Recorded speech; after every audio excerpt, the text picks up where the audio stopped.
Hey guys, welcome back to my mini vlog. So for today's video, nagkaon na putag talaba no.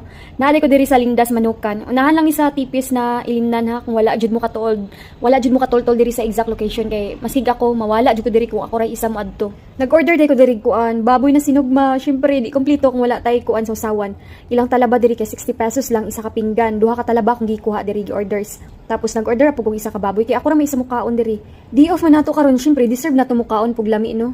Syempre kung taga Bacolod ka, favorite gina nila ang talaba. O isa na ko dira sa natakdan og kaong talaba kaysa una, dili jud ko ganan mo kaon ng talaba.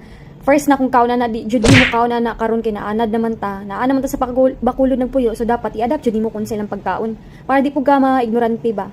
Busog kay ko diri kay duha ka rice pa jud akong gi-orders. Wala na diet, guba naman ang diet ko. Ang price sa ilang baboy diri kay 120 ra, kung nabayaran tanan diri kay 290. Akong partner na dito sa unahan ni kaon kay di siya gusto magkaon og talaba, wala siya sa mall. Mas gusto na niya mo kaon og mga fast food, mga hotdog, mga burger, fries. Mao na yang gusto. Ako mas gusto jud nako ang lutong bahay. Nang nagkanya-kanya mig kaon. O pag adto nako didto na gipalitan day ko niyag fries o gikaon na lang pud nako, wa tay choice pero wa ni nako nahurot kay busog na kayo ko. Thank you for watching guys. Bye.